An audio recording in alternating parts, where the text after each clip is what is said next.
Around 5 p.m. on December the 9th, 1965, eyewitnesses across 6 US states and even Ontario in Canada reported an incredible sight. An object that rocketed across the skies, creating a sonic boom and leaving a bright orange trail like an airline contrail. Eventually, it fell into the woods near the small town of Kecksburg.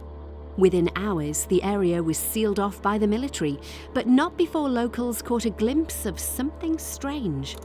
A bronze-coloured object about the size of a car with odd hieroglyphic markings round its base. It was shaped, they said, like an acorn or a bell. The witnesses didn't know it at the time, but it also matched the description of one of the most mysterious objects in history. A mythical weapon allegedly forged by some of the most brilliant minds in Germany 20 years earlier.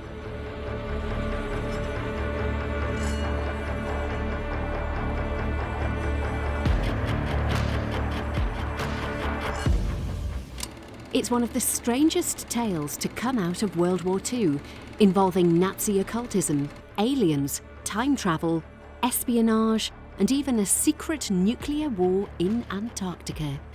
Taking in NASA, many of America's biggest aerospace companies, and perhaps even linked to events that are still unfolding right now. So, let's rethink the evidence and ask how exactly could an elusive Nazi superweapon called Die Glocke have ended up crash landing in Pennsylvania? Even now, it's hard to believe the technological advances that were made by German scientists and technicians during World War II. From the first operational jet fighter to rocket planes and the first cruise missiles. Designs like the Horten HO-229 were not just years, but decades ahead of their time, influencing even the most advanced of today's aircraft. With the V2 rocket, Germany not also pioneered ballistic missiles, but became the first country to reach space, and even had a viable design for a space bomber. Yet there's also a lot of Nazi science that seems to come straight out of Indiana Jones. Wewelsburg Castle in Westphalia became the centre of a bizarre cult led by Heinrich Himmler, one of Adolf Hitler's most loyal henchmen and leader of the notorious SS. Wewelsburg became the focus for research into a bizarre range of occult and paranormal fields. The base from which he sent out raiding parties across the world to track down historical relics that he believed could possess mystic powers that might aid the Third Reich. And yes, that really did include a search for the Holy Grail, not to mention the Hammer of Thor and the spear that killed Jesus.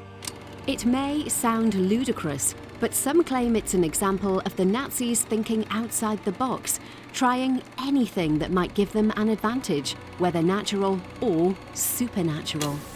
There are many rumours too that the scientists mixed these paranormal investigations with the cold hard science that powered their war effort to create weapons unlike anything the world had ever seen, so-called Wunderwaffen or miracle weapons.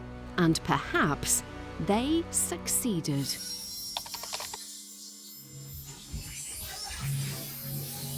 The object known as Die Glocke, or in English, the bell, has been an enigma for 80 years. No examples have ever been found, and its very existence is uncertain, in public at least. It was reportedly around 10 feet tall, 6 feet at its widest, and made of a heavy metallic compound. What powered it is also uncertain. There are mentions of a previously unknown liquid codenamed Serum 525, perhaps one of the occult discoveries made by Himmler's teams. For, unusually, Die Glocke appears to have been a project directly controlled by the SS, an organisation that was effectively Himmler's private army. It also suggested that SS operatives may have actually been in contact with aliens, and that some of the incredible technical advances achieved by Axis scientists were made using alien technology. Could Die Glocke have been an example of that tech? On the other hand, one of the scientists often said to have been involved in the project was Werner Karl Heisenberg, a legendary physicist who was one of the pioneers of quantum mechanics and a principal scientist in Nazi efforts to create a nuclear weapon. Die Glocke was said to give off radiation, so may have begun as a nuclear experiment that produced very unexpected results. Or perhaps the power source was nuclear. Experimental reactors such as this one were later discovered in one of the complexes where Heisenberg worked. Other reports say it could have been powered by a derivative of mercury and, when in operation, would glow with an eerie light. That has some plausibility, as in the mid-20th century, mercury arc valves were used to connect high-voltage, alternating current into direct current for all sorts of power-intensive applications, from ultra-powerful motors to radio and radar. It's believed that Die Glocke radiated incredibly powerful electromagnetic fields, and that would certainly explain the need for such high-powered equipment. Approaching the object when it was operating was said to result in either instant death or, if exposure wasn't as intense, to a slow, lingering demise. It's claimed animals, and in some accounts, human prisoners being used as test subjects near the device slowly decomposed while still alive. And it seems to have been very unpredictable. One account speaks of an incident that claimed the lives of 60 scientists. The most common explanation for Die Glocke's actual purpose was as an antigravity or gravity control device, a way of allowing a craft to seemingly defy the laws of physics and fly without wings. Perhaps versions of it were planned to power planes like the HO-229 or even more advanced craft, because now declassified CIA documents do support the common theory that the Nazis were also working on flying saucers. Some of the wildest accounts suggest that as well as doing all this, Die Glocke also allowed occupants to see into the past or even travel through time. Heisenberg's theories of quantum mechanics could, in principle, open the door to some forms of time travel, as could devices producing extreme electromagnetic or gravitational forces. Whether that's actually true or not, it's easy to understand why Allied forces would want to at least assess such radical programs, especially as they'd been shocked by the advanced nature of the weaponry that the Nazis had already deployed, way beyond Allied capabilities of the time. Under codenames including Operation Paperclip and the Alsos mission, the US and UK began a systematic search for these Wunderwaffen, and even more importantly, the people who'd created them. Not just to secure such advanced technology for its own use, but to stop potential breakthroughs from landing in Soviet hands. And high on the list of people the US wanted was Hans Kamla.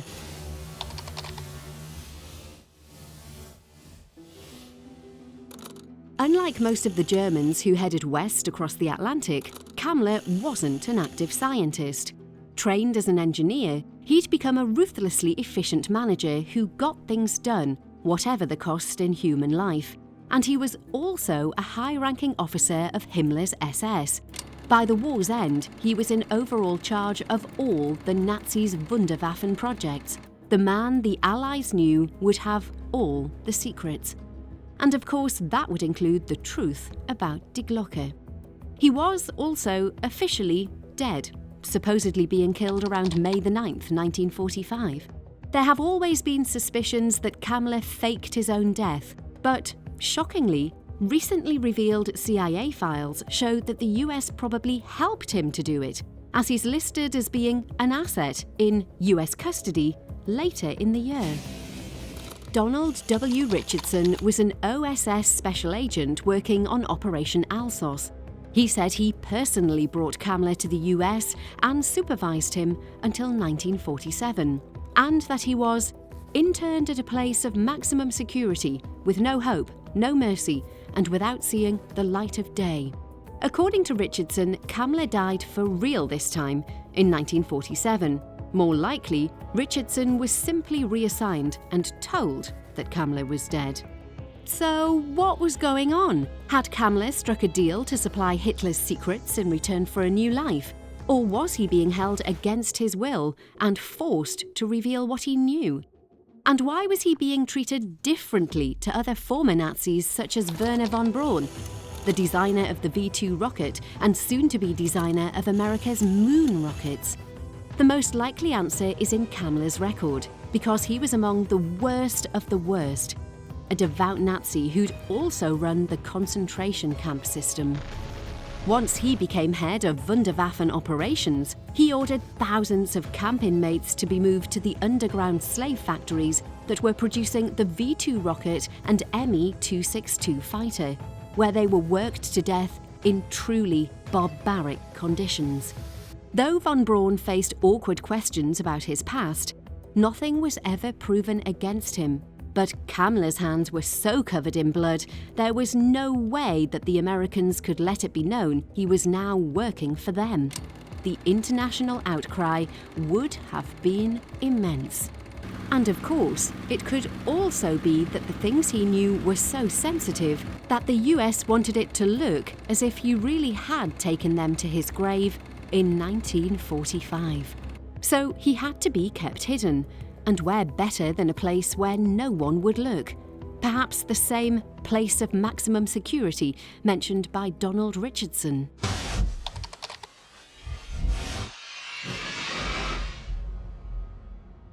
In August 1939, a German expedition laid claim to 600,000 square kilometres of Antarctica, giving it the name New Schwabenland. That much is established fact, but many sources go much further. As early as 1947, a book by a Hungarian exile named Ladislav Sabo, then living in Argentina, claimed a secret base had been established there called New Berchtesgaden, after the location of Hitler's holiday home. It's known the Nazis had bases in the Arctic, and though no records exist of anything similar in the southern hemisphere, there were documented British and US military operations in the area around the end of World War II. Some reports state that Operation Tabrin and Operation High Jump were attacks on the new Berchtesgaden base. One report even suggests that it was eventually destroyed by nuclear bombs. But what if, instead of destroying it, the US had actually captured it and taken it over? Because it's alleged that much of Germany's work on ultra-secret weapons, such as the Die Glocke, happened right there in Antarctica. Perhaps Kamla himself had given them the information they needed for an attack, or even arranged the takeover. Rather than handing over a few damaged examples of Wunderwaffen, he could have presented them with a whole intact and operational base full of them, along with the staff who'd been working there. All in return, maybe, for a new identity and the chance to resume his old role as the head of the programme. It would be a perfect lair for a monster like Kamla, and the perfect place to test Die Glocke. If you want to develop flying saucers, where better than a whole continent where the only spectators are penguins? Interestingly, there were actually nuclear explosions detected in the area after the war. Was this, as claimed, part of a test program named Operation Argus? Or was that just a cover story for some secret saucer testing that went awry? If all of this were true, though, the Americans would need a way to launder the results of the work being carried out, to help industry gain the benefits of the technology without anyone realizing its true origins. And surely, there's no evidence of a sudden interest in anti-gravity technology in the US during the 1950s.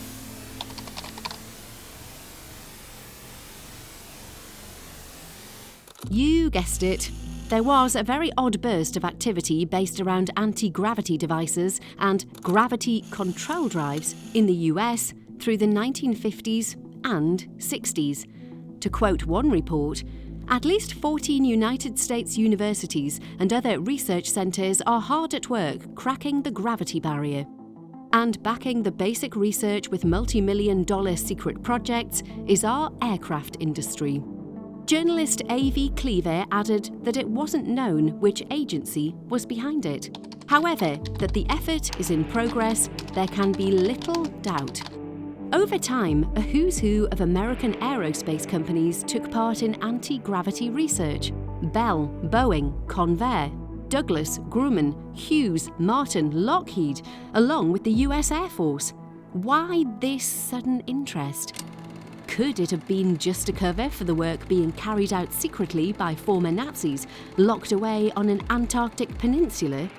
If so, the link between the two could have been this man, Burkhard Heim. As a student in 1943, he was known to have had meetings with none other than Werner Heisenberg, the physicist rumoured to have been a key part of the Glocke project. Despite losing both hands, along with most of his sight and hearing in a lab explosion, he went on to publish theories for interplanetary propulsion. By 1955, he was working with the Glenn L. Martin Company on gravity control drives, the principle by which Die Glocke itself was said to operate. And from 1957, he was also acting as a consultant to Wernher von Braun, which leads to a very intriguing question. Is it possible the genius behind the Apollo program might have benefited from the knowledge gained on an Antarctic base run by his former boss, Hans Kamla?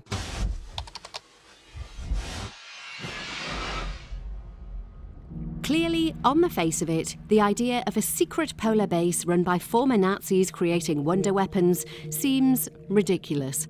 A base that's also alleged to have worked on reverse engineering alien technology.